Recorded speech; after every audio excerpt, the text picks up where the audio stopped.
लड्डू गोपाल जी का खीरे से जन्म कैसे करवाते हैं। तो देखिए, लड्डू गोपाल जी को हमें सुबह की पूजा कर लेनी है। उसके बाद से जैसे आप डेली पूजा करती हैं, और शाम को 6-7 बजे हमें उन्हें इस तरह से फूल के बीच में छुपा देना है। और या तो फिर आप लाल वस्त्र ओढ़ा करके भी रख सकती हैं, और फिर हमें वहां पे एक खीरा भी रख देना है। और जब 12 बज जाएगा, ठीक 12 बजेगा, तो हमें घंटी बजाना है और थाली पीटना है। इस तरह से करते हुए हमें लड्डू गोपाल जी का जन्म कराना है। तो जन्म कराने के लिए हमें इस तरह से फूल हटाना है। उसके बाद से देखिए, खीरे का जो डंडी तरफ का मुख होता है, उसे हमें चांदी के सिक्के से इस तरह से कट करना है। कट करने का मतलब हुआ कि नाग छेदन हो गया, मतलब लड्डू गोपाल का जन्म हो गया।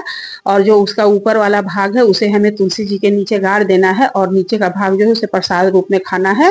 फिर उसके बाद से लड्डू गोपाल जी को हमें पंचामृत स्नान कराना है। आप या तो पंचामृत बना करके स्नान कराइए, या तो फिर आप दूध से, दही से, शहद से, घी से, इस तरह से आप स्नान कराइए। स्नान कराने के बाद से हमें उन्हें स्वच्छ जल से स्नान करा देना है लास्ट में। फिर हमें उनके शरीर में वो इत्र लगाना है। इत्र से हमें उनकी मालिश कर देनी है। उसके बाद हमें उन्हें नए वस्त्र पहना देना है।